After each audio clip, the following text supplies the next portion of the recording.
আজকে জলখাবারে বানাচ্ছি মুসুর ডালের দোসা। দোসা করার জন্য ডালটাকে ভালো করে ধুয়ে কিছুক্ষণ ভিজিয়ে রেখে তাতে আদা কুচি আর গোটা জিরে দিয়ে মিক্সিতে ভালো করে পেস্ট করে পরিমাণ মতো নুন দিয়ে রেখে দিলাম।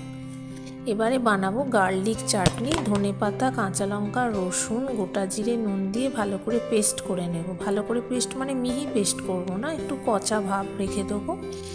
প্যানেতে সর্ষের তেলে সর্ষে, কালো জিরে, হিং ফোড়ন দিয়ে সমস্ত পেস্টটা দিয়ে দেবো। দিয়ে তার সাথে দুধ দেবো। দুধ দিয়ে ফোটাবো। ফোটানোর পর ঘন হয়ে এলে নামিয়ে নেব। এই চাটনিটা খেতে এত সুস্বাদু হয়, এটা লুচি, পরোটা সমস্ত কিছু দিয়েই খেতে খুব ভালো লাগে।